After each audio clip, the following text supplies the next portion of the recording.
qué me refiero? A que antes pues nos veíamos como hijos de Dios y todo esto, pero no habíamos entendido la dimensión de tener la genética de Dios como ahora la entendemos.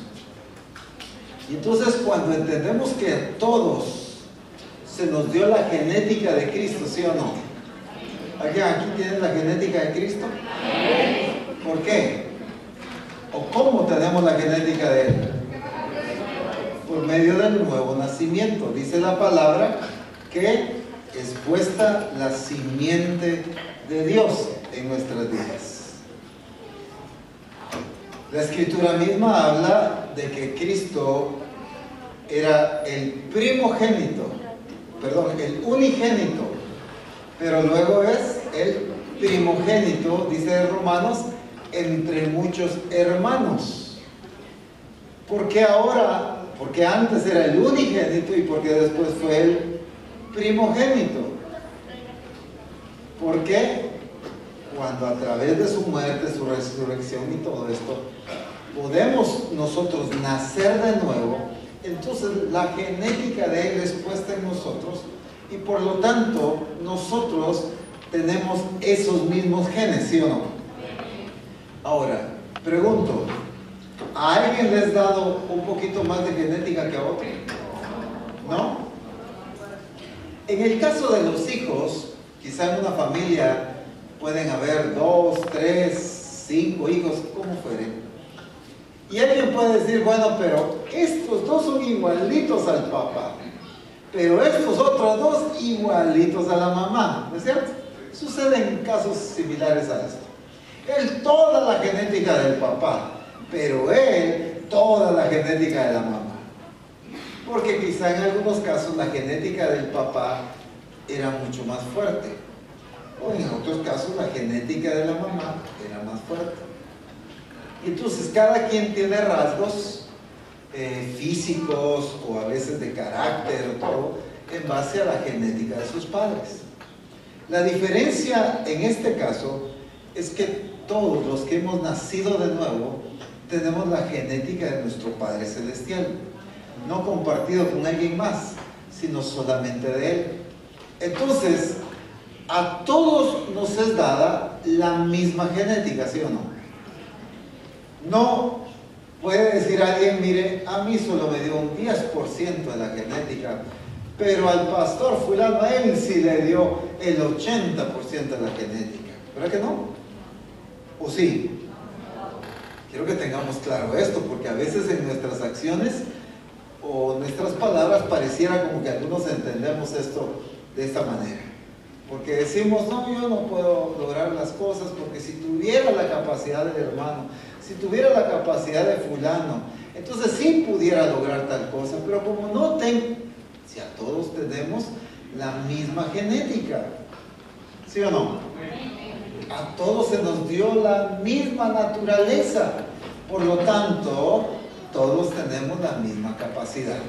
Ahora, entendiendo esto, tenemos que entender que ya que tanto al esposo como a la esposa se le dio la misma naturaleza, la misma genética, entonces tenemos que entender que a los dos nos hizo igual en ese sentido.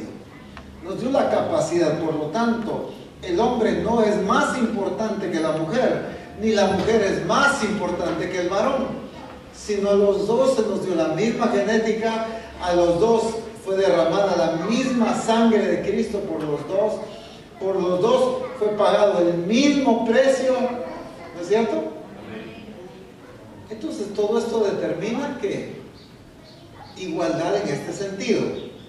Entonces la diferencia es la función.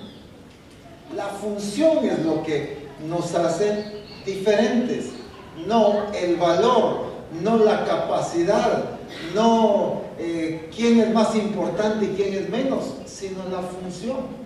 Dios al hombre pone cabeza y a la mujer la pone sujeta al esposo. Es un orden de autoridad nada más para funcionar y cumplir el propósito de Dios. Pero entonces nosotros muchas veces encontramos como una falta de compatibilidad en nosotros. Decimos, mire, ¿se han dado cuenta que se utiliza mucho el término, es la mitad de mi naranja, ¿verdad? O es mi media naranja, se dice también, o es mi otra mitad, en fin. O en otros casos se usa otra expresión, es que los polos opuestos se atraen. Es que mire, él es bien calmadito y ella es pero dinámica. O al revés, pues, ¿verdad? Uy, él es tan amable, tan desenvuelto y ella pasiva. Es que los polos opuestos se atraen. Y entonces el problema es que creemos que eso determina mucho en la relación del hogar. Cuando debemos entender que ya que tenemos la misma genética, todos somos capaces de llegar a expresar lo que Dios quiere que expresemos. Esto sencillamente se trata de llegar a desarrollar la genética que fue puesta en nosotros. ¿Por qué estoy diciendo esto? Porque en las relaciones de matrimonios sucede mucho que es muy raro ver a los dos esposos metidos yendo al mismo ritmo en el Señor, creciendo al mismo ritmo. Se da mucho que es uno de los dos el que está más metido que el otro. ¿No se ha dado cuenta de eso? Ahora ha cambiado bastante, pero hace un tiempo atrás recuerdo que cuando uno iba a cualquier iglesia, lo que dominaba mucho era la cantidad de mujeres. Las mujeres eran las que iban y oraban, buscaban al Señor, los esposos no. ¿No recuerdan ustedes quienes tienen un poquito más de tiempo en el Evangelio? Entonces siempre se ha dado esto, y de repente en otros casos son los varones que están más metidos y las esposas no. Cuando a los dos nos ha dado la misma capacidad, el llamado y la función para que cumplamos el propósito de Dios, al hombre y a la mujer. La posición de cabeza o de estar sujeto no hace de menos ni me hace a un lado para el cumplimiento del propósito de Dios. Sencillamente la ubicación, el vivir en los, a ver si me doy a entender con esta expresión, en los roles correctos, en los roles adecuados, cada quien en su función correcta, eso hace un mejor desenvolvimiento en el hogar. Estoy diciendo que el esposo funcione como debe funcionar y que la esposa funcione como debe funcionar en el hogar. Pero el problema es que los roles empiezan a invertirse. El esposo empieza a tomar responsabilidades y funciones que le corresponden a la esposa y viceversa. La esposa empieza a tomar papeles y funciones que le corresponden al esposo. Y entonces pasa lo mismo que a veces se da en las iglesias, o muchas veces se da en las iglesias.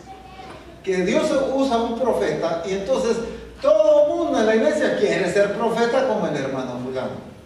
O que Dios usa a alguien en milagros y todo el mundo quiere tener el mismo don que el hermano. Cuando cada quien debe funcionar en lo que Dios le dio. El cuerpo de Cristo, esa es su característica, que aunque somos muchos miembros, somos un solo cuerpo, pero cada miembro tiene su propia función. El éxito del cuerpo de Cristo, el éxito de la iglesia funcionando como cuerpo, es que cada quien funcione en la responsabilidad que Dios le delegó. Lo mismo es en el hogar. El éxito de la vida del hogar no es que los roles empiecen a invertirse, sino que cada quien tome la responsabilidad y la función que le corresponde.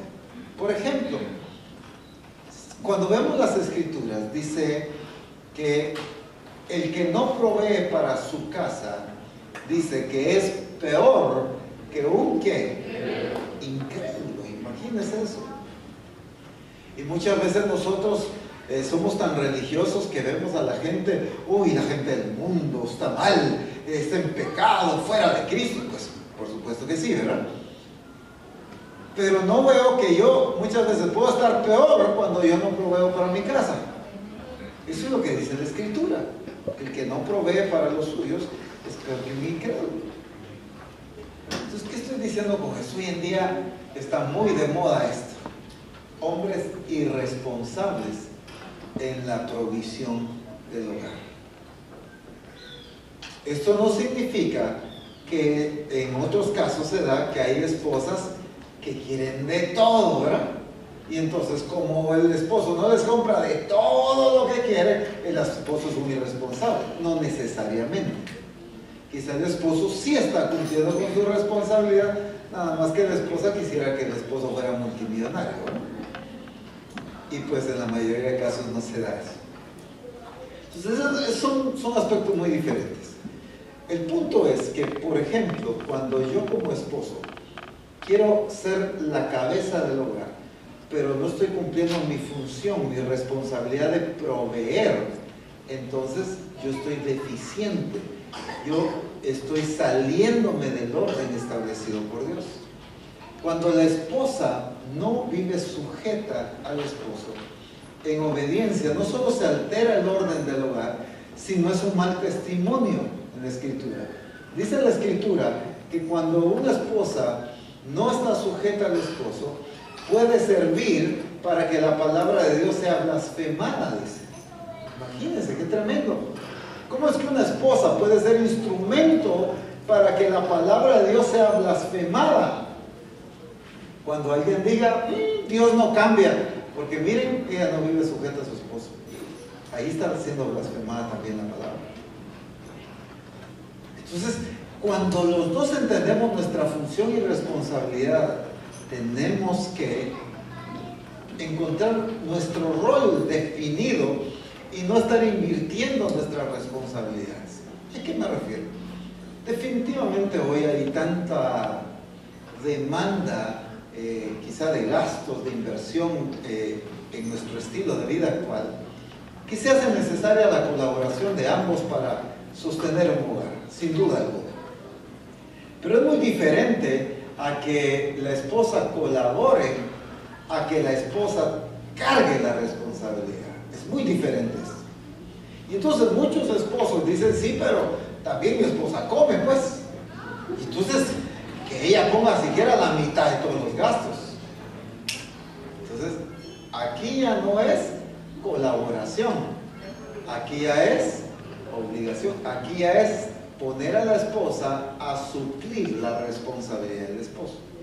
Muy diferentes que esposas sabias, prudentes, que Dios las está bendiciendo con un trabajo, con un negocio como fuere, y están teniendo bendición de Dios económica, pues digan, mi amor, déjame, yo voy a pagar, ¿qué? Quizá el internet, quizá voy a ayudar con una parte del súper, le dicen aquí, del súper para los alimentos. ¡Qué lindo, pues!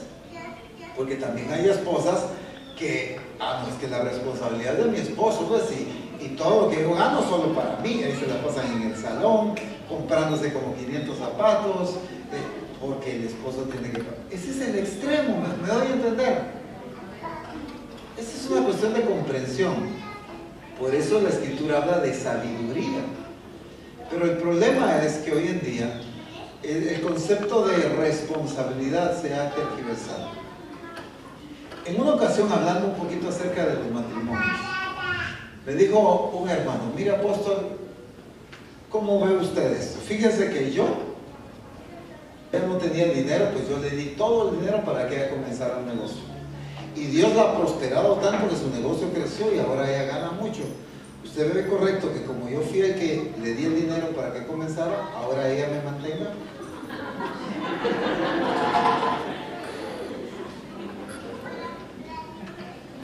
Entonces le dije, hiciste bien en ayudarla a que inicie su negocio.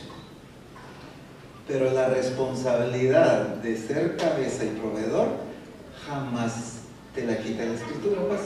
Entonces esa sigue siendo tu responsabilidad. Apóstol, pero si yo fui el que le di el dinero y ahora ella bien bendecida con lo que yo le di. Bueno, gloria a Dios, pues. Dale gracias a Dios por el negocio que ella tiene. Y pide al Señor que siga prosperando, pues.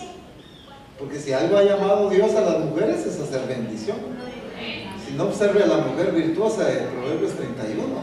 Una mujer que sembraba, una mujer que invertía, una mujer que trabajaba con sus manos, tejía, dice. Una mujer previsora, una mujer con tantas características, porque esa es la característica de una mujer que tiene la genética de Cristo. Va a poder prosperar, va a poder ser eficiente, va a poder ser bendición para su familia. Pero miren hoy cuánta cultura se ha metido. Una en crear esposos irresponsables, cuando la Escritura demanda la responsabilidad del esposo en proveer. Pero también otra en crear una sociedad de mujeres inactivas, una sociedad de mujeres dependientes de la provisión del esposo nada más. ¿Usted qué es? Yo, ama de hogar, dice nada más. ¿A qué se refiere hoy en día? No es que sea malo ser eso, pues. A lo que me refiero es que nos hemos acostumbrado a que la responsabilidad de la esposa es estar en casa nada más, velar que la limpieza sea hecha, que la ropa esté limpia, que la comida esté hecha. El esposo es el que trabaja, ella no es productiva. Cuando en la Escritura no habla de eso para las mujeres, sino habla de mujeres productivas, porque Dios les dio la capacidad de producir. Dios a los dos, al hombre y a la mujer, dice la Escritura, y los bendijo Dios, y les dijo, fructificad y multiplicaos. A los dos. Significa que la bendición de Dios fue sobre los dos. Pero hoy la sociedad, la cultura, ha afectado nuestras vidas y nos ha creado un diseño distorsionado y diferente del diseño que Dios tiene en su palabra.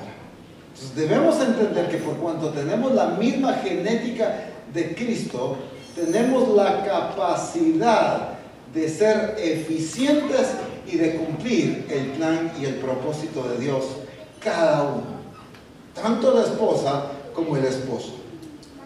La esposa tiene la capacidad de Cristo para ser victoriosa. La esposa tiene la capacidad de Cristo para ser triunfadora.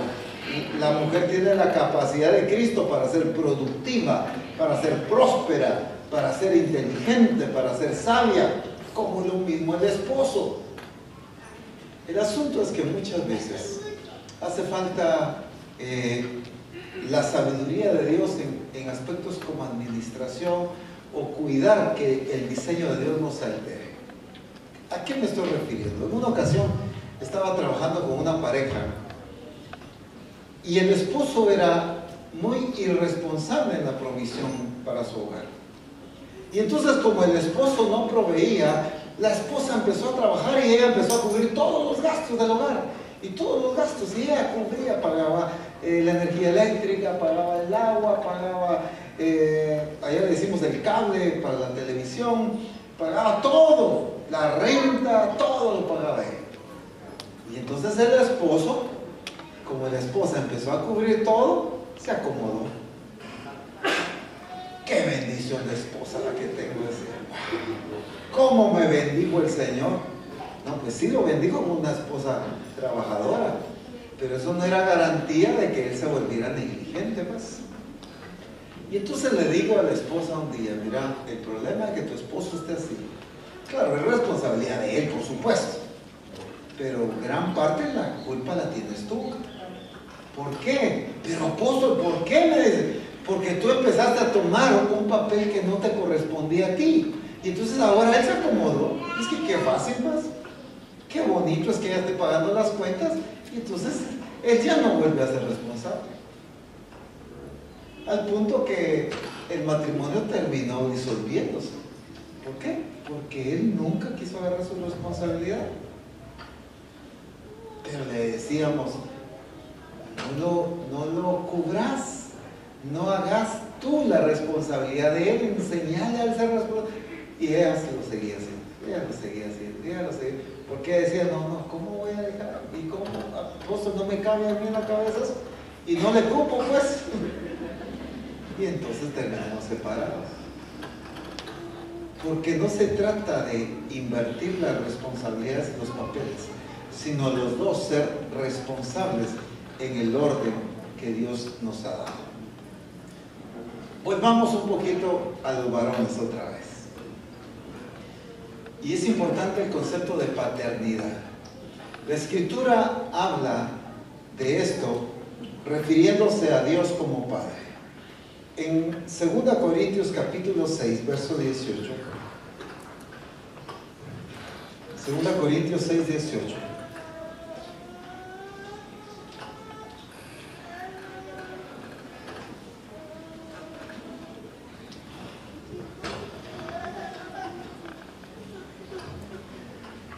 Dice, y seré para vosotros por Padre, y vosotros me seréis hijos e hijas, dice el Señor Todopoderoso. ¿Cómo se estaba expresando Él?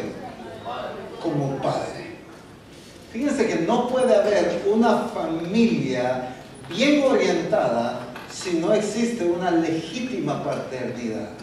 O sea, me refiero a una función correcta del padre. El problema de hoy en día es que se ha alterado la función de los padres. Y entonces eso ha alterado la función del hogar. Y ha alterado la relación de la familia con Dios como padre.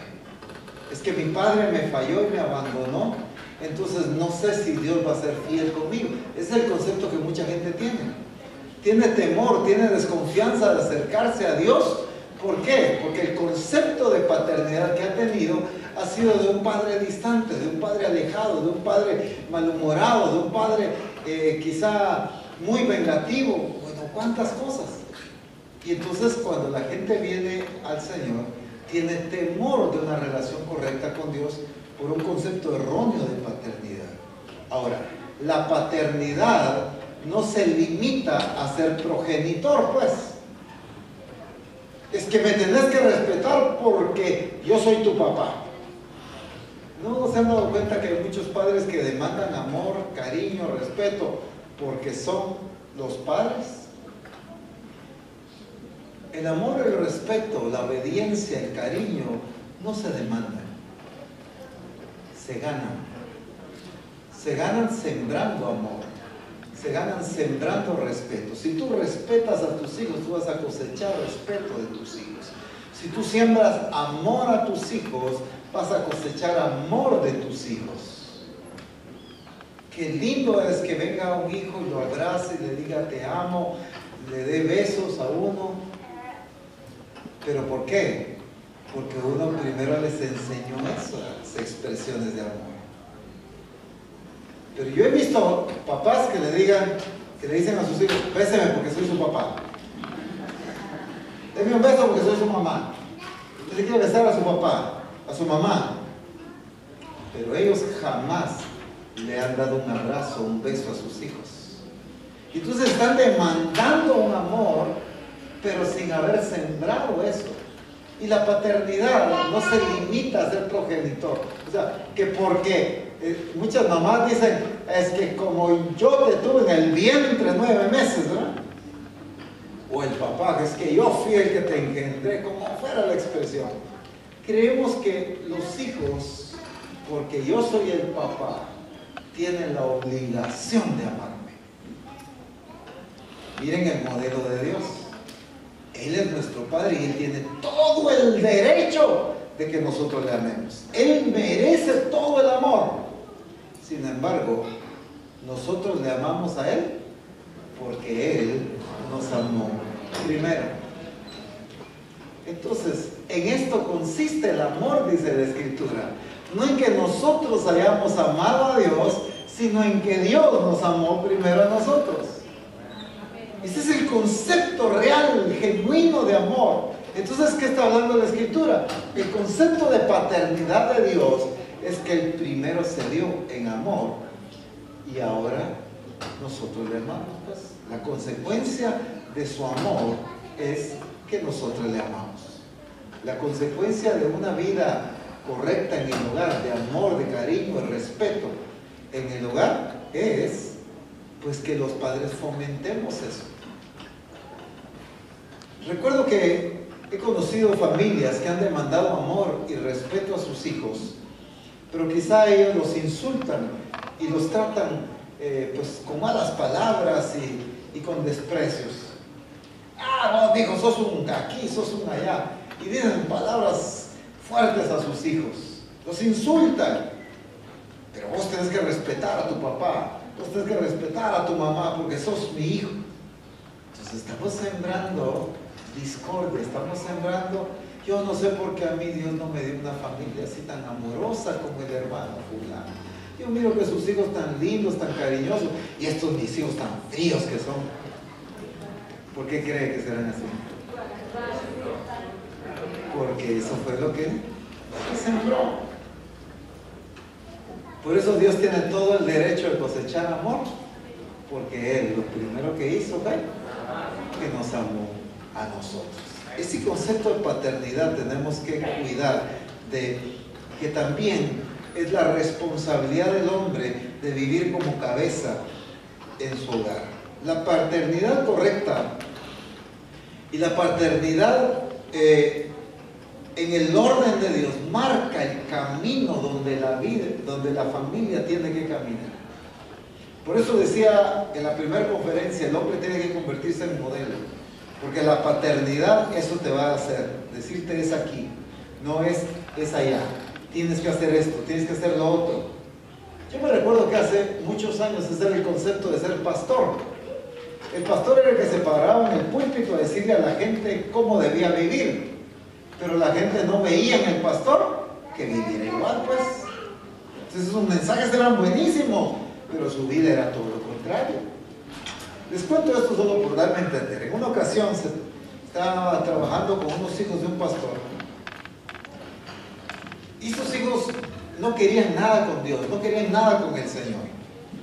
Y se les preguntó y los papás decían, mire, es que mis hijos están rebeldes y no quieren nada con Dios, son unos desobedientes, malcriados y bueno, tantas cosas.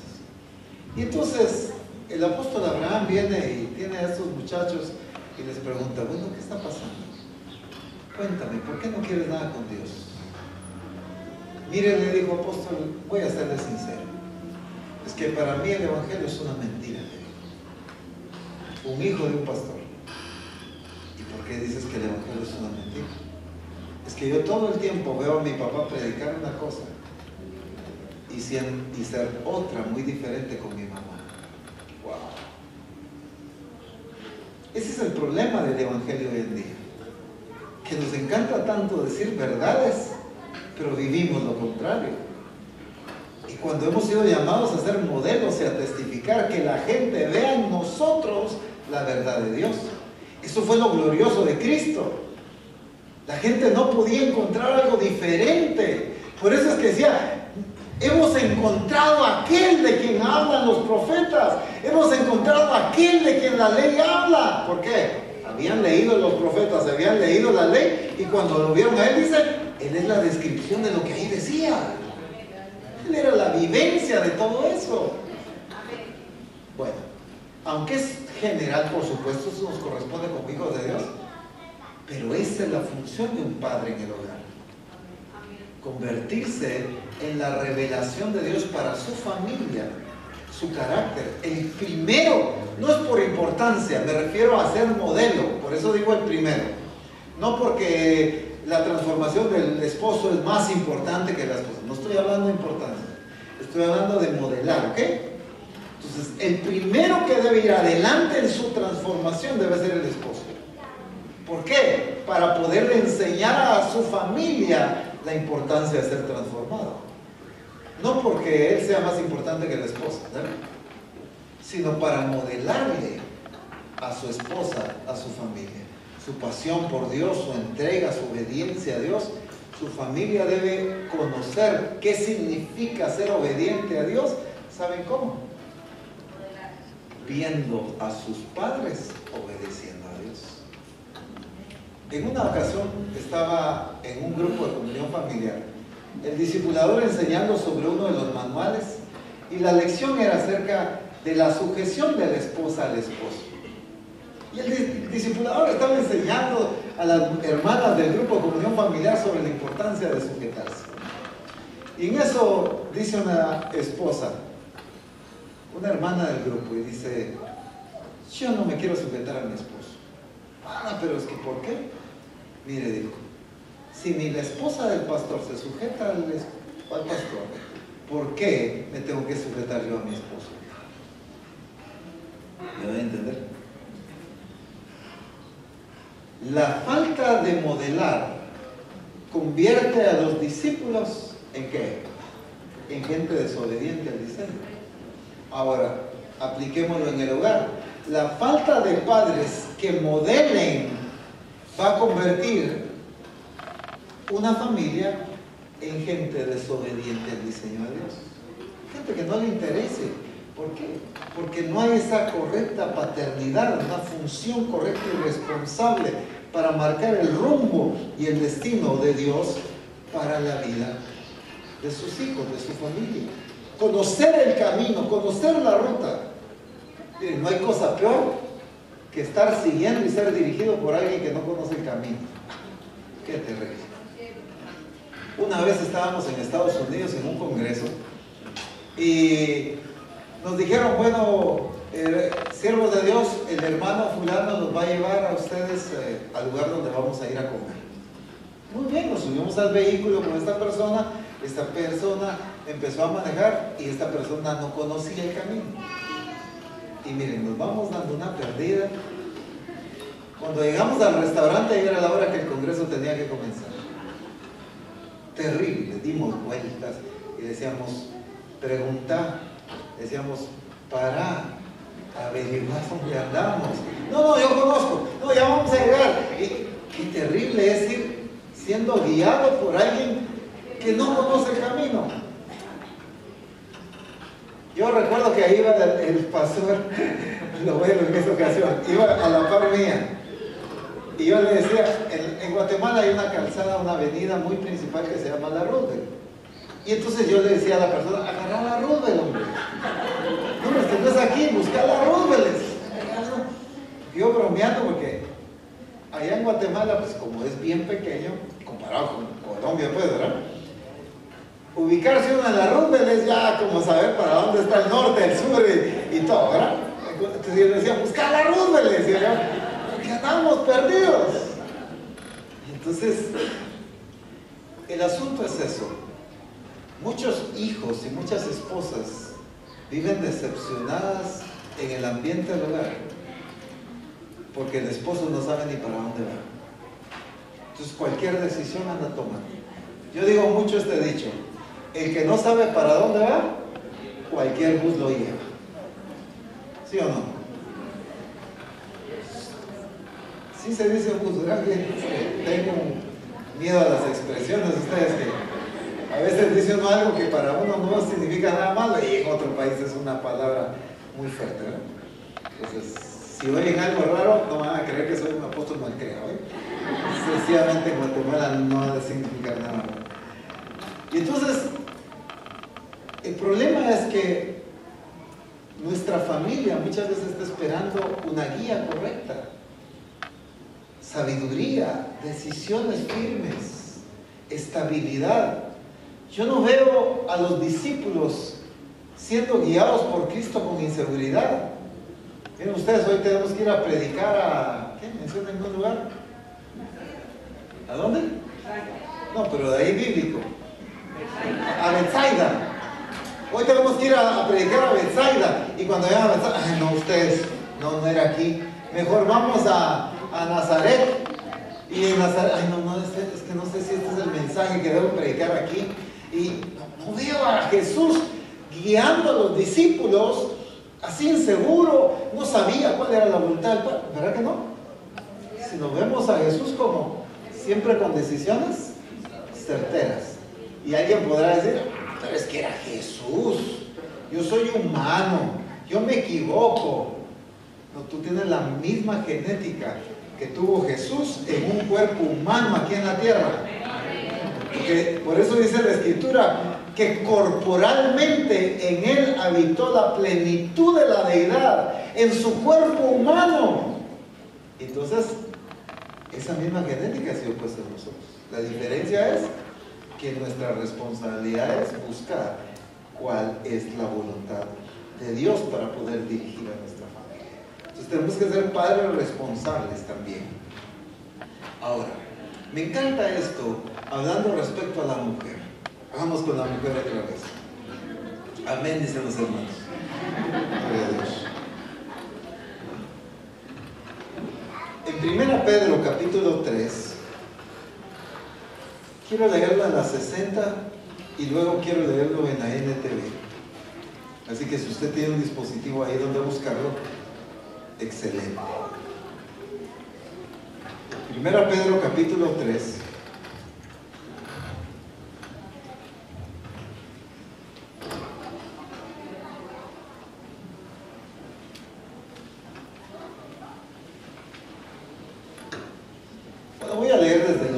que entendamos todo el contexto de lo que está hablando aquí, en los versículos que quiero resaltar.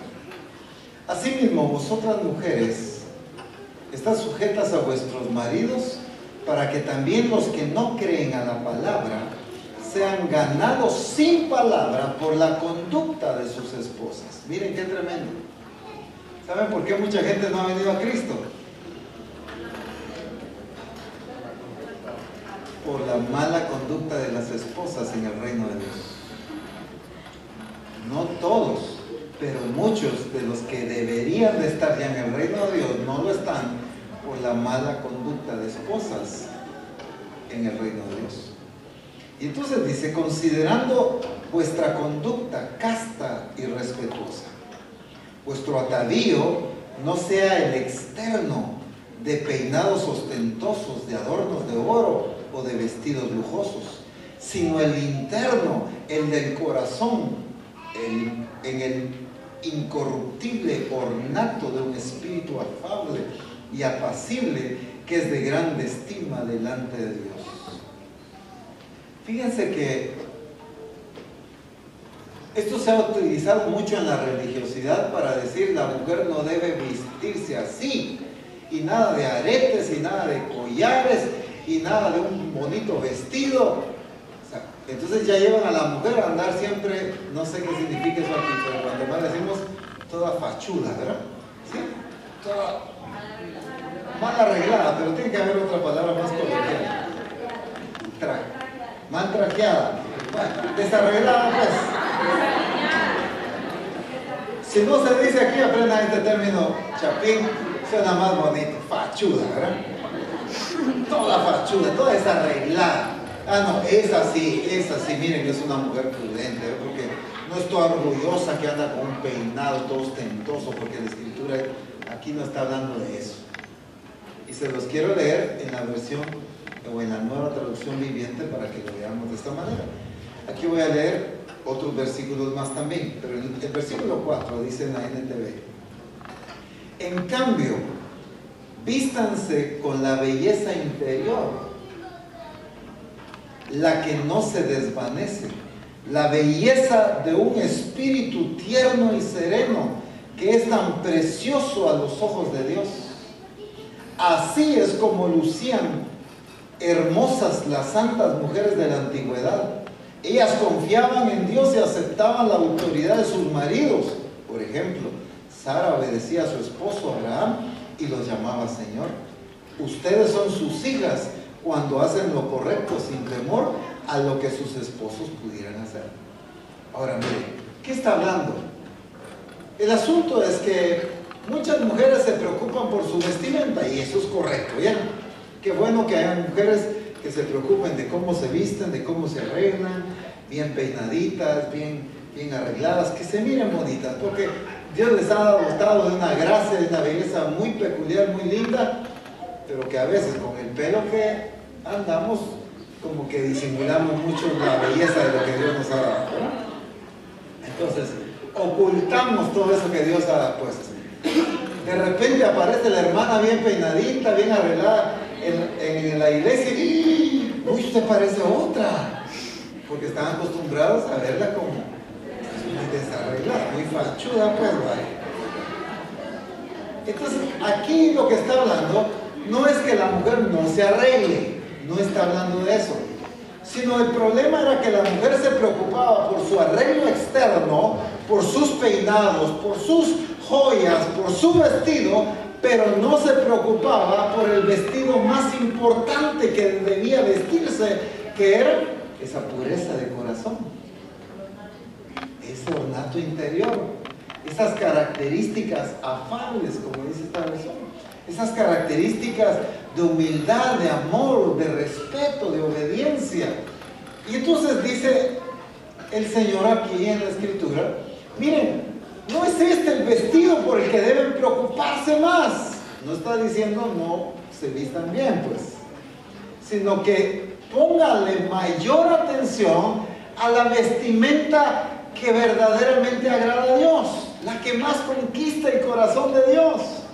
Porque miren, una mujer puede venir sumamente hermosa físicamente, bien maquilladita, el peinado bien, su vestido bien lindo, combinado con sus zapatos. Uy, esos aretes le quedan perfectos con la blusa que anda, qué sé yo. La mujer puede andar muy preciosa, pero con un carácter terrible, amargada. ¿Usted cree que está agradable el corazón de Dios? ¿Por qué si anda tan presentable? Porque Dios ve el interior. A eso se refiere la importancia de que la mujer se vista, se preocupe, pero de esa vestimenta interior, no que descuide el exterior. Definitivamente que no. Algunas como que así lo han tomado, porque se fueron al extremo de empiezan a deprimirse. Es que mi esposo ya no me quiere, y mire que ya ni siquiera un cariño. Entonces ya empiezan a no peinarse, a no arreglarse, y se empiezan a descuidar físicamente. Cuando eran jovencitas, uy, el cuidado de qué comían, que el vestido fuera. Ahora ya no importa. Es que estoy casado, apóstol. No importa si usted esté casado, lleve 2 años de casado o lleve 45, no importa. Usted siempre debe reflejar a Cristo en todo sentido, hasta en su apariencia. Pero esa apariencia no es lo más importante, sino lo más importante es esa vestimenta del corazón. Como dice esta versión, vístanse con la belleza interior, la que no se desvanece. Ese maquillaje en la noche usted se lo quita con un desmaquillante. Ese peinado usted se duerme y ya se quitó lo bien peinadito que tenía. Pero la belleza interior, esa no se desvanece. La pureza de corazón, la belleza de un espíritu tierno y sereno, eso no se quita al amanecer. Quizá cuando su esposo abre los ojos ya no la encontró tan peinadita como cuando se durmió, pero la sigue encontrando tierna y amable y respetuosa como cuando se durmió. ¿Me doy a entender? Entonces eso es lo que está diciendo la Escritura. Entonces las mujeres deben cuidar de vestirse de eso. Esa debe ser la prioridad de las mujeres para que haya esa relación tan hermosa.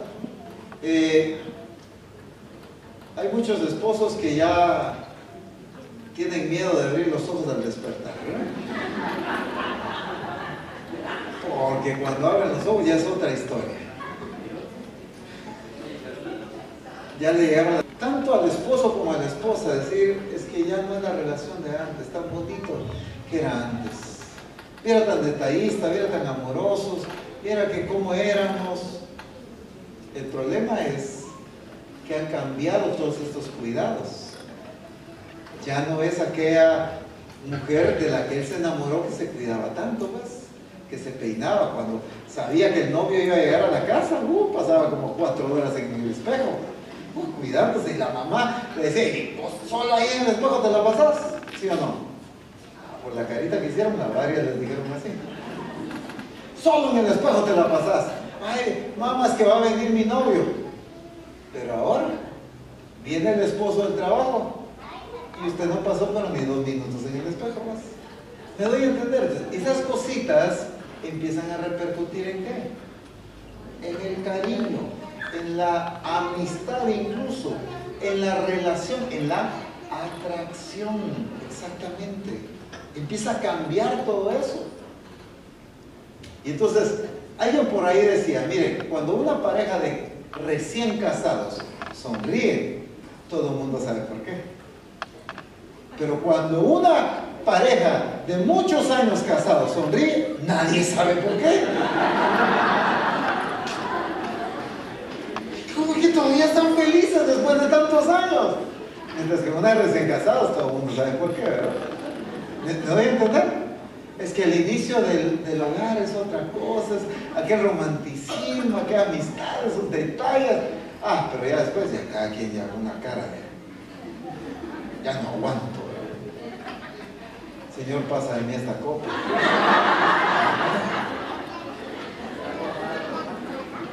Llévatelo, te lo mando, dice el esposo.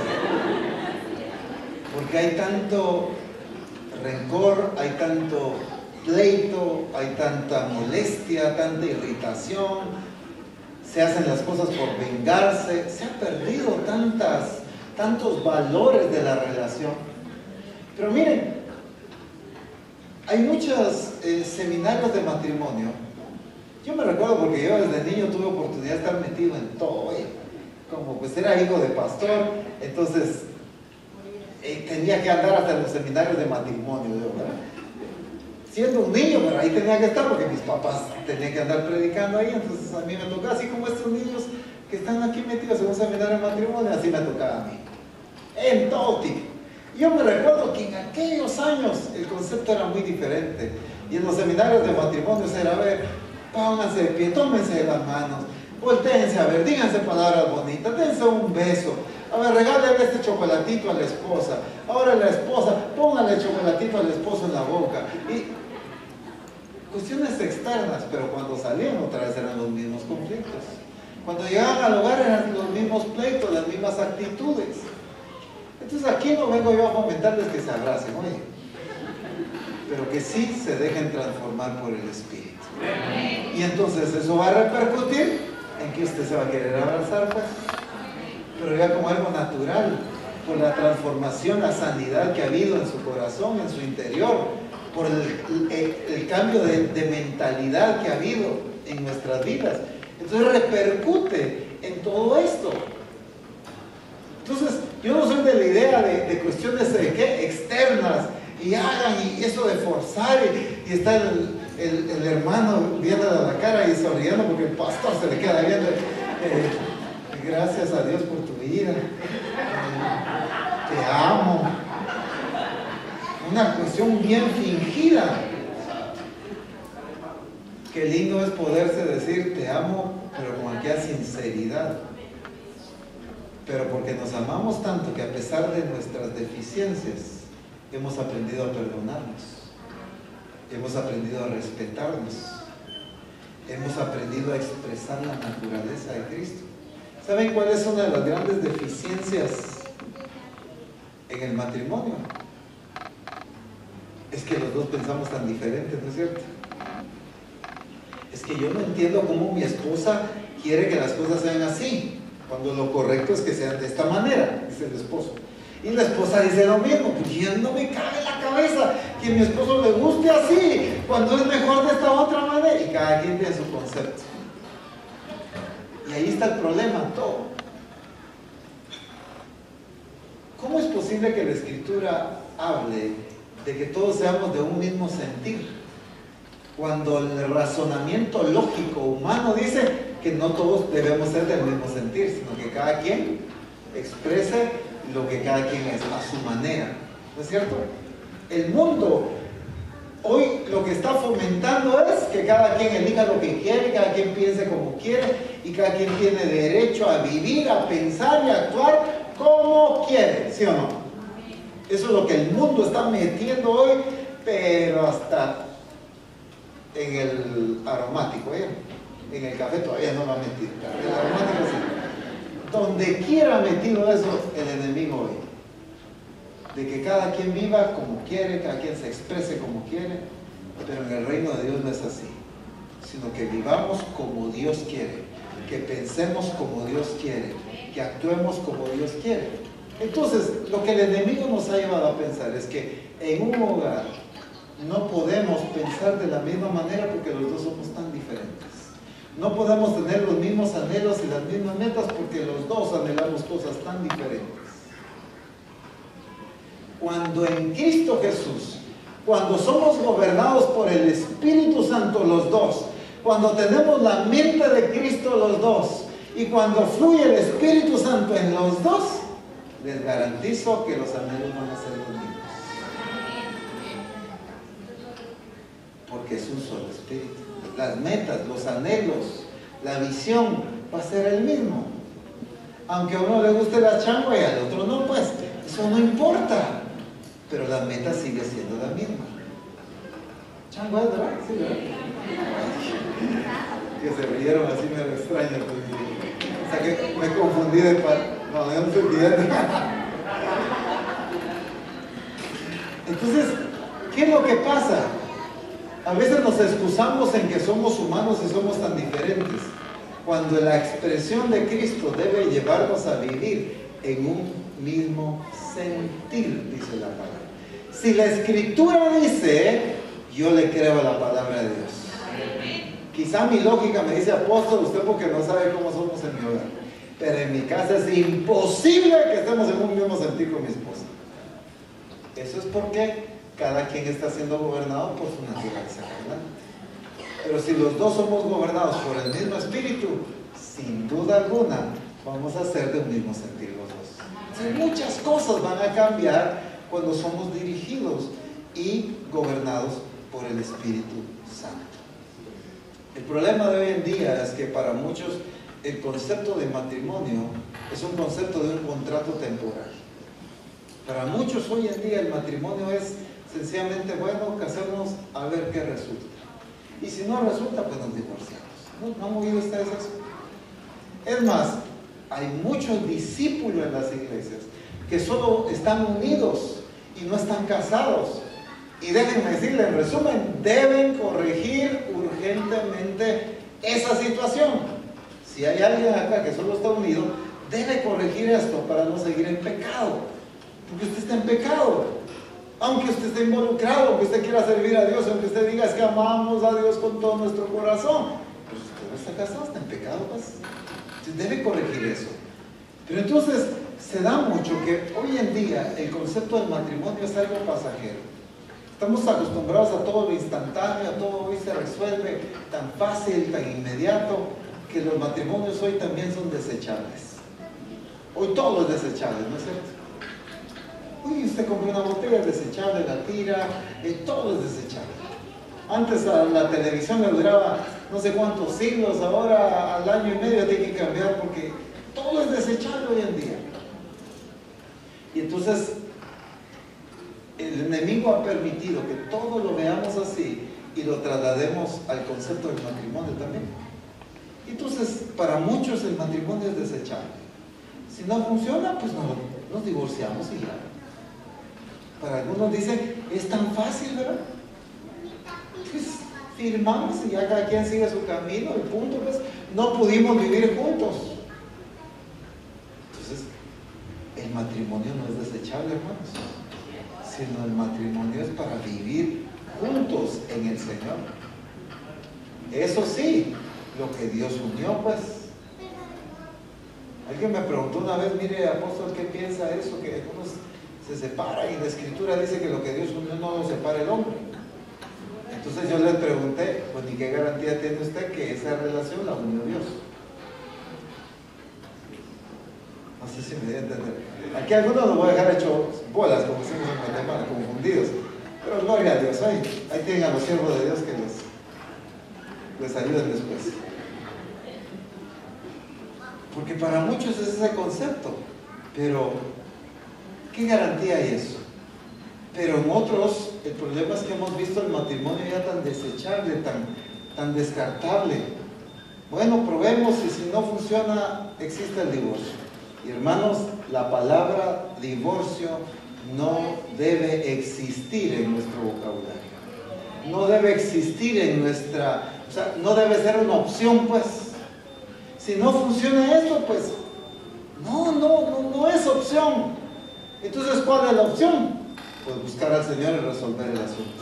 Pero es que mire que hay dolor, y mire que hay amargura, y mire que ya no puedo, y mire que... La solución está en Cristo. Sí hay solución, pero no de que como no puedo, bueno, resolvámonos, pues, separémonos. Porque ese es el concepto en el mundo hoy. Hoy el mundo ve el matrimonio tan fácil de disolver. La gente está probando y si no funciona se divorcia y al poco tiempo ya está casado con otra persona. Porque también va a probar a ver si aquí le resulta. No, hermanos, en el reino de Dios no debe ser así. Sometidos al señorío de Cristo, todo tiene solución. Pero si estamos dispuestos a dejarnos gobernar, si estamos dispuestos a renunciar, si estamos dispuestos a quitar el yo, el egoísmo, quizá la altivez, quizá el orgullo, para poder permitir que el Espíritu Santo sea el que nos lleve a un proceso de transformación. uno de los grandes factores y debilidades, o voy a decir así, problemas en el matrimonio, es la irresponsabilidad. Esposas que están cansadas de esposos irresponsables, pero esposos que están cansados de tener una esposa irresponsable en las responsabilidades de casa también. Entonces, una de las grandes deficiencias es la irresponsabilidad, y tenemos que corregir la irresponsabilidad en nosotros. Alguien podrá decir: mira, apóstol, yo pensé que este seminario iba a ser el que nos hable de llevarle rosas a la esposa y todo. Hice un seminario similar en la sede central, y cuando llegaron los esposos ese día sábado, porque un día tuve una reunión solo con los esposos y otro solo con las esposas, y cuando llegaron los esposos fue sábado. El domingo les digo a las esposas: ¿cómo les fue ayer? Ah, ya, pues yo pensé que me iban a traer rosas. Es que no les hablé de llevarte rosas, les dije. Les hablé de cumplir su responsabilidad. Sí, es muy diferente. Entonces aquí no les vengo a hablar de eso. Eso es suya, es garantía, eso es un detalle suyo. Hágalo pues. Pero aquí lo que tenemos que es corregir las irresponsabilidades que hemos tenido y empezar a ser responsables en lo que Dios nos ha llamado. Otra de las deficiencias en el matrimonio, espero darme a entender con esta expresión, son los hábitos autodestructivos. ¿Qué significan los hábitos autodestructivos? Cuando nosotros vamos permitiendo cosas que van dañando nuestra vida, nuestra relación, nuestro matrimonio. Por ejemplo, una esposa o un esposo que nunca se cuida y entonces siempre vive enfermo. Entonces la esposa todo el tiempo tiene que andarle sacando, ¿cómo le dicen aquí? No, pero la chaqueta, la chumpa, el saco, la chaqueta, el suéter, siempre tiene la esposa porque él siempre se le olvida, nunca. Ahí se anda mojando, aquí en Villavicencio parece que llueve mucho, en Bogotá hay mucho frío en ocasiones, y él siempre se le olvida. Entonces son hábitos autodestructivos, porque entonces todo el tiempo él vive enfermo. Y entonces la esposa ya está cansada de funcionar como que fuera la mamá, o la enfermera. Esposos que son irresponsables, por ejemplo, en tomarse sus medicamentos, o pues pasa también en las esposas. Y ahí está el esposo, ya te tomaste la medicina, ya te toca, tenés que tomarte el medicamento, apurate, ya te tomaste a las 8 horas, y está. Mi hermano, no nos casamos para tener otro papá y otra mamá, sino un esposo y una esposa. Esposos dejen de funcionar como papás, esposas dejen funcionar como mamás, sino dejemos que cada uno seamos responsables de nuestra propia vida. Claro, eso no implica no apoyarnos, no estoy hablando de no ayudarnos, de no colaborar, de no amarnos, no estoy hablando de eso, claro que sí, pero una cosa es amor y otra cosa es llevar a la gente a la irresponsabilidad. Por ejemplo, si yo por amor a mis hijos todo el tiempo los cargo, ¿qué va a pasar? Cuando ellos tengan que caminar, no van a poder, porque se van a caer, porque todo el tiempo, por un amor incorrecto, yo los cuidé. Con esos padres que sobreprotegen a sus hijos, ¿no se han dado cuenta? Papás que no dejan a sus hijos ni tener amigos, que no dejan que vayan a jugar al parque, papás que cuidan tanto a sus hijos, que cuando los hijos, por ejemplo, se van a la universidad, es perdida segura. ¿Por qué? Pero si tanto que lo cuidé, precisamente por eso. Porque no aprendió y no desarrolló la capacidad de tomar decisiones correctas. A decir un no, a tomar una decisión en el temor de Dios. Entonces lo mismo pasa en el matrimonio. En los descuidos. Hay muchas esposas, como decía hace un momento, que empiezan con esos hábitos de descuidarse a sí mismos. No es cierto que, y perdonen que diga, y voy a mencionar quizá algunas cosas así que son muy delicadas, pero no es con el ánimo de ofender a nadie. Yo no vine a ofender a nadie, vine a hablar realidades que afectan, que minan que debilitan muchas veces la relación en el hogar, que es el descuido a nivel personal.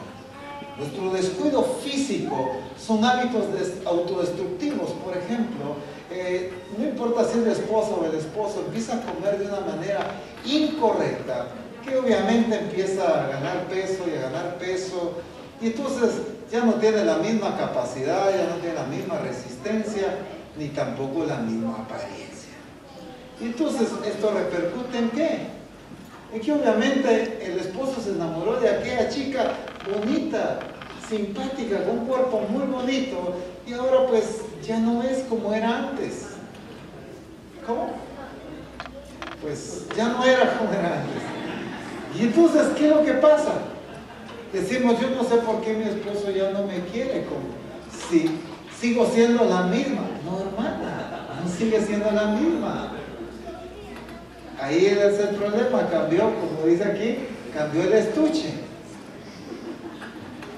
Eso es un hábito autodestructivo, hermanos. Yo debo cuidar mi cuerpo por varias cosas. No, el interior y el exterior. Yo debo cuidar mi cuerpo, número uno, porque es templo del Espíritu Santo.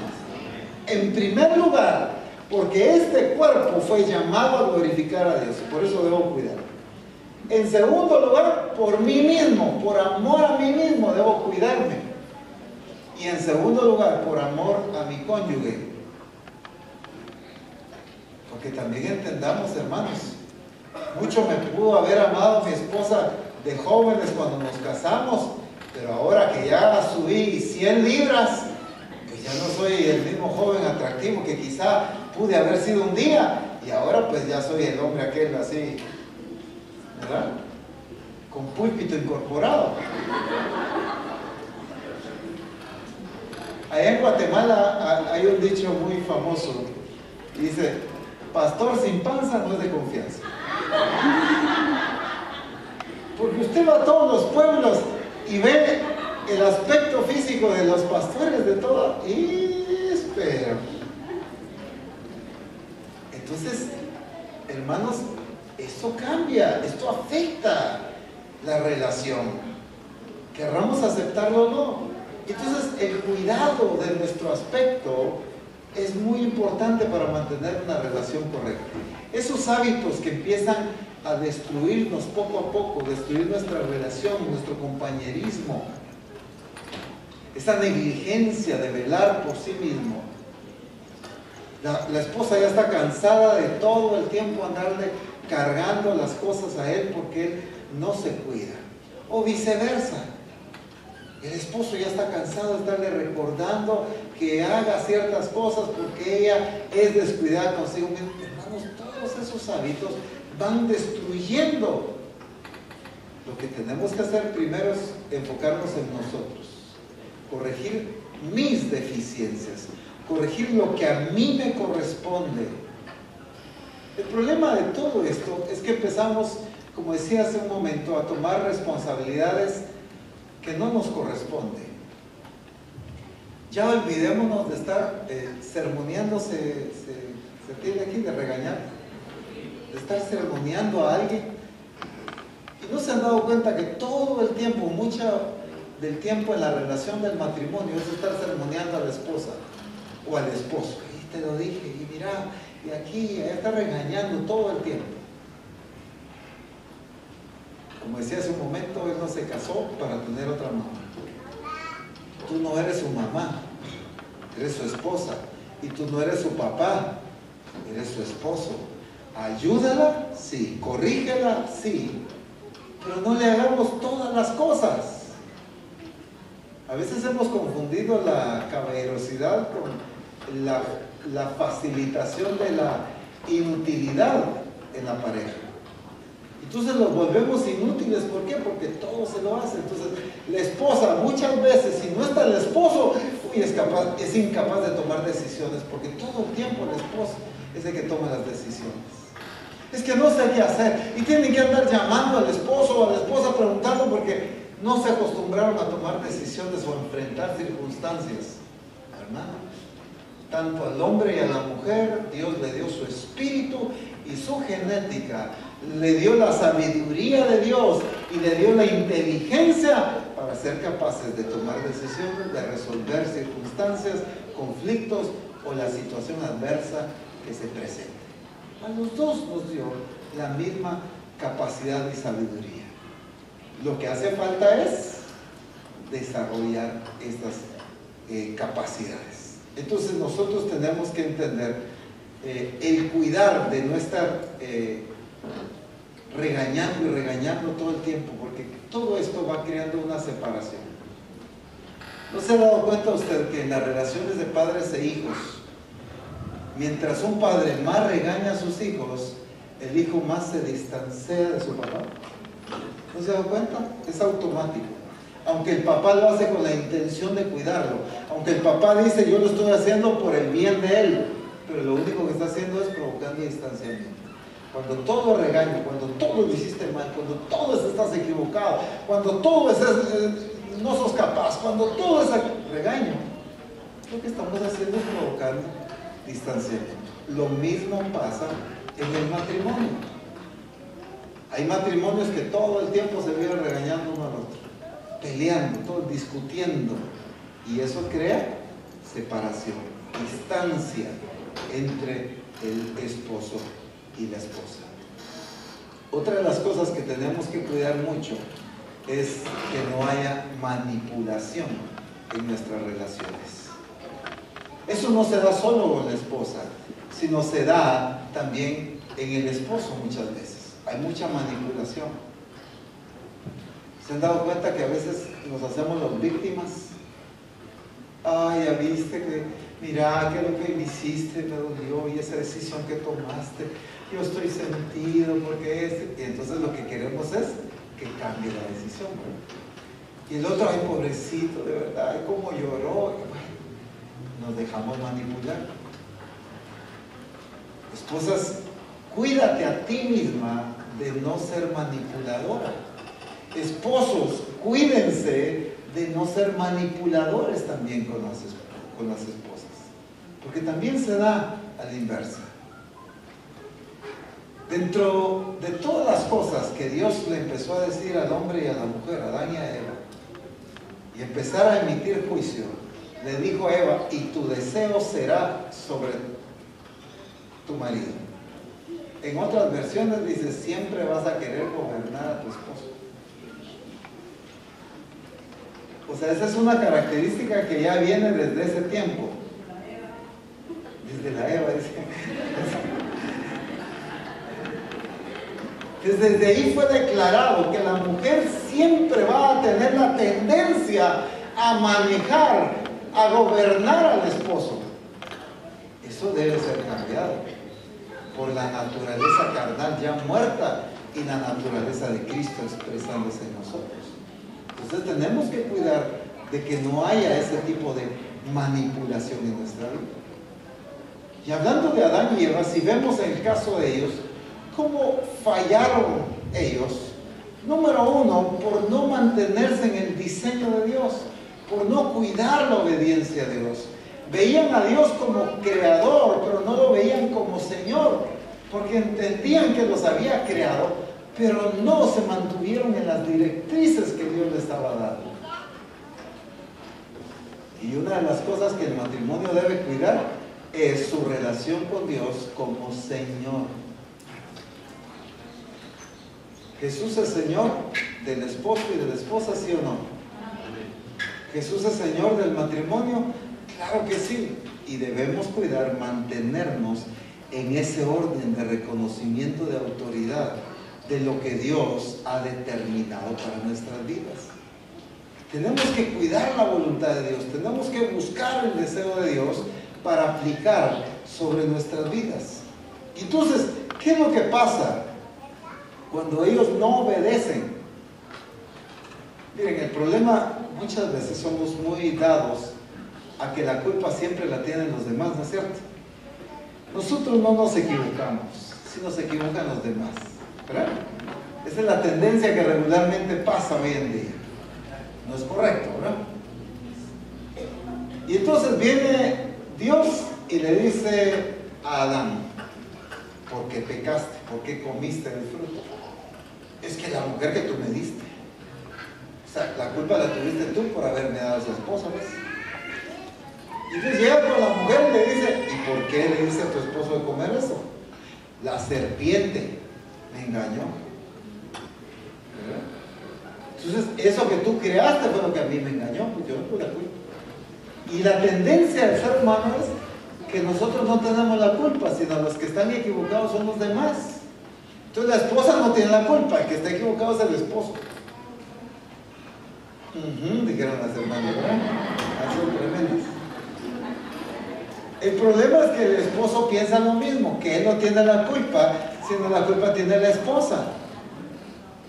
Ahora los esposos no dijeron, tenían que aquí sí, tenían que apoyarnos, no, no es cierto. Entonces la tendencia regularmente es eso, de que la culpa la tiene mi esposa. Ella es la culpable de que nuestra relación matrimonial esté como está. Si mi esposa cambiara, esto fuera diferente. Si mi esposa tuviera otro carácter, esto fuera diferente. Si mi esposa fuera más sabia, esto fuera diferente. El problema es que la esposa dice lo mismo al esposo. Y ahí se la pasa. El problema es tirándose la chibolita, decimos en Guatemala, cada quien. Él tiene la culpa, no, ella tiene la culpa. No, es que él hizo, no, es que ella también dijo. Entonces todo el mundo nos echamos la culpa. Discípulos de Misión Cristiana del Calvario, dejémonos de echarnos la culpa el uno al otro. Aceptemos nuestra responsabilidad y nuestra necesidad de ser transformados. El que debe cambiar soy yo. Y esa es la mentalidad que debemos tener. El que debe cambiar soy yo. El que se va a proponer a cambiar soy yo. Entonces el problema de Adán y Eva es que por causa del pecado no fueron modelos como padres. Y entonces sus hijos también vivieron en pecado. También sus hijos se distorsionaron del orden de Dios. ¿Por qué? Porque los padres, eso fue lo que les modelaron. Nosotros como esposos, como padres, si algo tenemos que cuidar es modelarle a nuestros hijos la responsabilidad y el temor a Dios. Tenemos que modelarles a nuestros hijos la búsqueda y la pasión por Dios. Tenemos que modelarle a nuestros hijos el hambre por la palabra de Dios. Tenemos que modelarle a nuestros hijos el orden y la calma. ¿Por qué? Porque usted en su casa se la pasa gritando. Y entonces ese es el problema. Los hijos son el reflejo de lo que nosotros somos en el hogar. Si el hijo es disciplinado es porque en la casa hay disciplina. Si el hijo es ordenado porque en la casa hemos formado orden. Si el hijo es temeroso de Dios es porque él ha visto temor de Dios en nuestras vidas.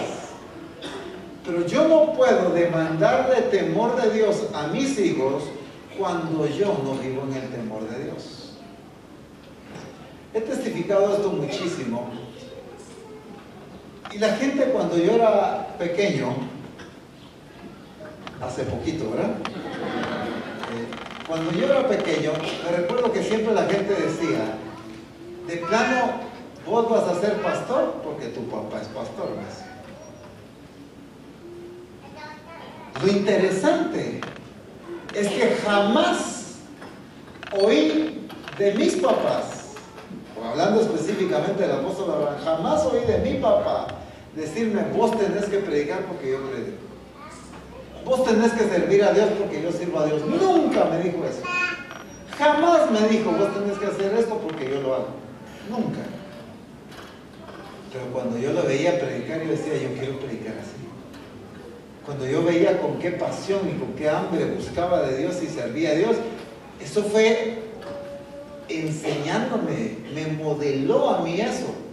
Y entonces yo le digo a Mari, mira, el reto más grande que tenemos nosotros con nuestros hijos es despertar la pasión por Dios sin demandarles pasión, sino modelándoles pasión.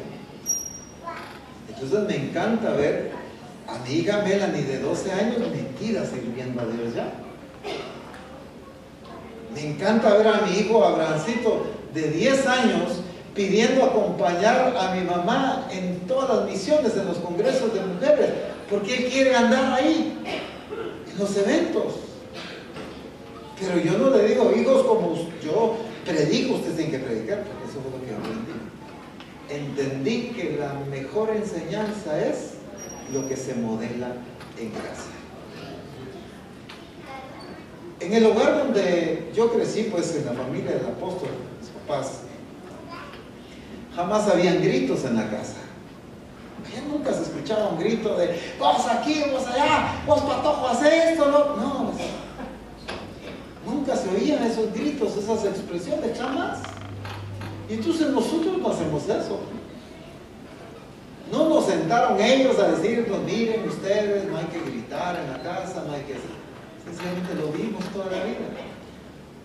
Pero ahora, ¿por qué tenemos que enseñarlo? Porque no lo hemos vivido. ¿Me doy a entender? Entonces, si algo tenemos que corregir es eso, esa expresión en la vida de los padres con los hijos, el cuidado, el modelarles. Y esa fue la deficiencia de un Adán y una Eva, que no les modelaron fidelidad a Dios a sus hijos. Entonces resulta un Caín matando a un Abel, pues. ¡Hala! Pero la excusa siempre es, ¡hala! ¿Cómo me salieron mis hijos? No es que le hayan salido así, es que no los formó, no los corrigió. Entonces tenemos que cuidar eso, mis hermanos.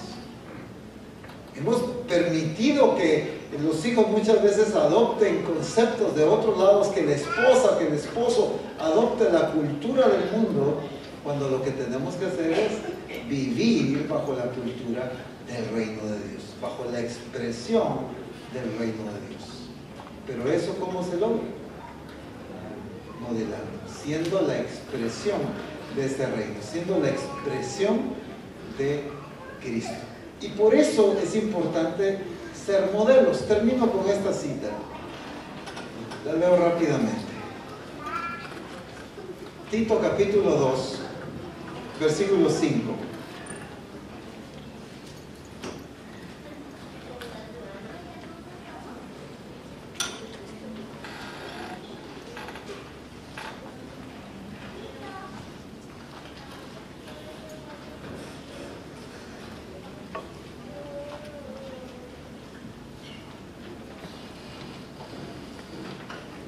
Segunda de Tito, ¿verdad? No es cierto, estoy bien. Tito capítulo 2, versículo 5. A ser prudentes, castas, cuidadosas de su casa, buenas, sujetas a sus maridos, para que la palabra de Dios no sea blasfemada. Ahora, si leamos unos versículos anteriores. Miren pues, versículo 3. Las ancianas, no está hablando de edad, está hablando de gente con influencia en la iglesia, gente que tenía autoridad, ¿sí? Este término, gente que era madura en la iglesia, no gente de edad avanzada. Dice, las ancianas asimismo sean reverentes en su porte, no calumniadoras, no esclavas del vino, maestras del bien, que enseñen a las mujeres jóvenes ¿a qué? Amar a sus maridos y a sus hijos. ¿Cómo las mujeres ancianas, o sea, las maduras, van a enseñar a las jóvenes a amar a sus maridos? Cuando las vean amando y respetando a sus maridos. Qué lindo he escuchado, lastimosamente, muy pocas veces. Cuando he escuchado señoritas que se acercan con una hermana de la congregación y que le digan, hermana, usted ha sido un modelo para mi vida. Yo quisiera ser una esposa como usted es una esposa. Yo quisiera ser una madre como usted es una madre. ¡Ay, qué lindo se escucha eso! Pero ¿sabe por qué no se oye tanto? Porque las jóvenes no han visto ese modelo en las mujeres adultas. Las mujeres que deberían de enseñarles a ellas lo que significa vivir sujetas, lo que significa ser una mujer sabia. La generación de señoritas hoy en día necesita no que le prediquen de ser una mujer sabia nada más, que claro que sí, pero necesita ver mujeres sabias para aprender de las mujeres sabias. Necesita conocer cómo se actúa, cómo se trata a un esposo. Pero miren, ¿qué es lo que pasa hoy en día? Hoy se dan muchas esposas que hablan mal del esposo con quien sea. Y mira, ese mi esposo ya me tiene cansado. Es un aquí, es un allá. Fíjate que hace esto. Mira, yo ya no lo aguanto porque empiezan a decir un montón de cosas. Eso no es sabiduría. Eso es ser irresponsable.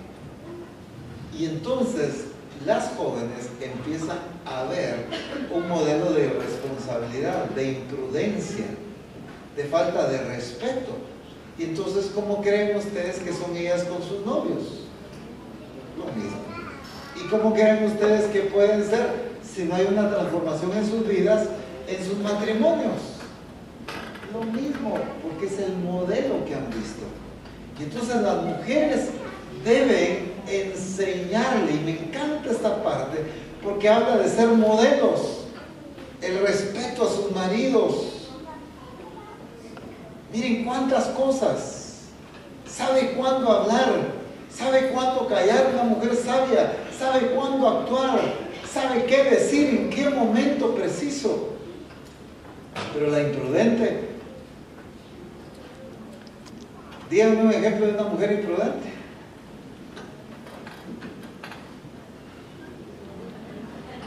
No un nombre, ¿verdad? Sino un ejemplo de la imprudencia, pues. No van a decir la hermana fulana, no es eso, sino es un ejemplo de imprudencia. Hablar mal del esposo. Y entonces, eso es una imprudencia. ¿Por qué el apóstol va a ser una imprudencia si es así? Si eso es real. Cuando tienen una discusión, se van donde la mamá a contarle todo el problema. Y entonces ahora viene la suegra y con razón se ganaron la fama, ¿verdad? Tratando mal al yerno. ¿Por qué? Porque la hija se fue a desahogar con ella. Pues. ¿Cómo creen ustedes que ahora la suegra va a ver al yerno? Mal. Y entonces después, cuando todo está bien, dice, mamá, yo no sé por qué no querés a mi esposo. Pues si a mí me le fue a sembrar cizaña, pues. Son imprudencias. Y podríamos mencionar cualquier cantidad de ejemplos.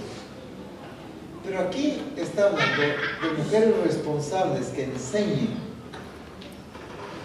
Yo siempre lo digo de esta manera, este tipo de enseñanza no es de pizarrón.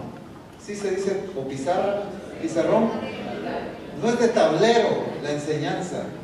No es decir punto 1, punto 2, punto 3, A, B, C. No es de eso, es de vivencia. La mejor enseñanza es la que ustedes, mujeres, le van a modelar a las jóvenes. Aunque ahí está hablando específicamente de las mujeres, pero definitivamente también a nosotros como varones nos corresponde modelarle a los jóvenes de la iglesia. A los discípulos jóvenes, que ellos vean y que puedan decir, yo quiero ser un hombre responsable como lo es usted, mi hermano. Yo quiero ser un cabeza de hogar como he observado que usted lo es, un hombre sabio, prudente, que ama a su familia, pero que trabaja y es responsable. Qué lindo que nos pudieran decir así. Pero el problema es que he oído más veces cuando dicen, ser como el hermano, ¿qué? Yo por eso mejor no me quiero ni casar. Ay, no, como la hermana fulana, es tremenda ella. No sé si aquí se usa la expresión canelita fina, ¿no? Que es tremenda, ya los pastores aquí ya son más guatemaltecos que no sé qué. ¿Qué interpretación se puede decir aquí? Es tremenda, es una joyita, pues. Uy, Dios, mire, es que una joyita esa hermana. No, Dios santo, yo no quiero ser como ella. Mejor ni me caso, ¿no? Para vivir como ellos, puros perros y gatos, no. estamos dando un modelo incorrecto. ¿Saben por qué ahora en el mundo es tan tierra fértil para cosas tan terribles como el homosexualismo, como el lesbianismo? Porque no hemos modelado correctamente una relación sana y correcta en Cristo. Y entonces el enemigo ha convertido el corazón de la gente en tierra fértil. ¿Por qué? Porque esta relación de esposos es terrible, solo pleitos, solo discusiones. Y entonces se fomenta y fácil el enemigo empieza a sembrar todas estas distorsiones. El enemigo va pero a pasos agigantados con todo esto. Y la iglesia dormida, siempre modelando una cosa incorrecta, errónea, dando mal ejemplo cuando somos responsables de modelar una relación correcta en el temor de Dios. Amén. Vamos a hacer esta otra pausa. Pónganse de pie, por favor.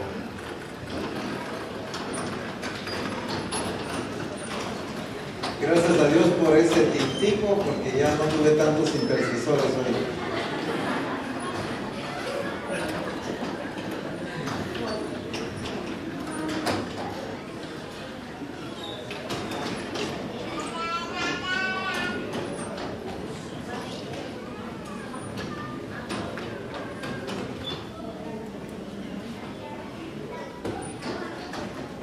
La Escritura dice: si alguno está falto de sabiduría, pídala a Dios.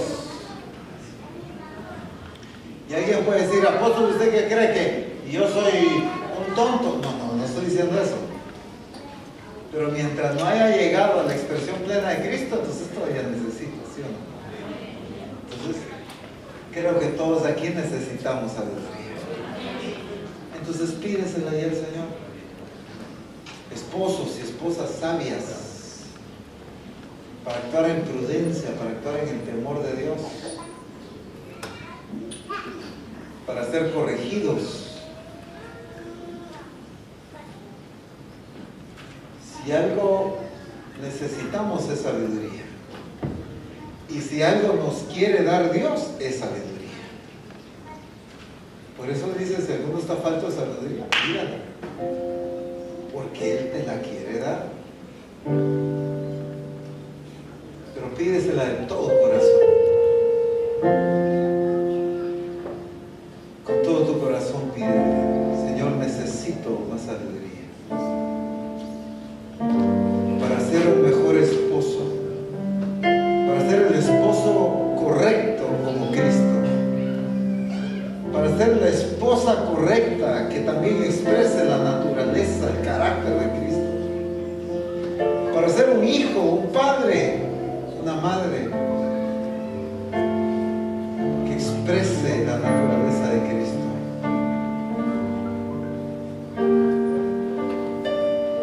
En el nombre de Jesús.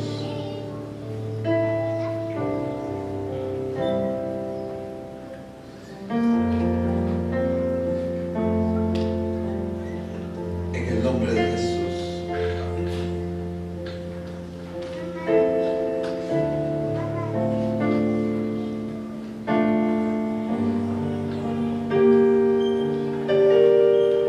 Pedirla es vital, es importantísimo.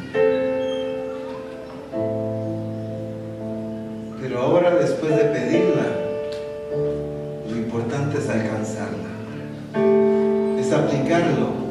Cada vez que el Espíritu Santo te está enseñando, te está corrigiendo, cuando lo aplicas, eso es sabiduría.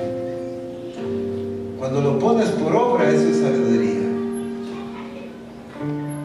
Negligencia es cuando Él te dice qué hacer y tú haces lo contrario. Sabiduría es hacer como Él me está diciendo que haga.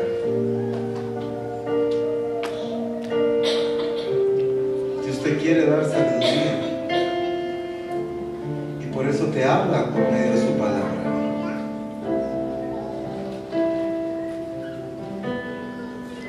para que tú lo apliques.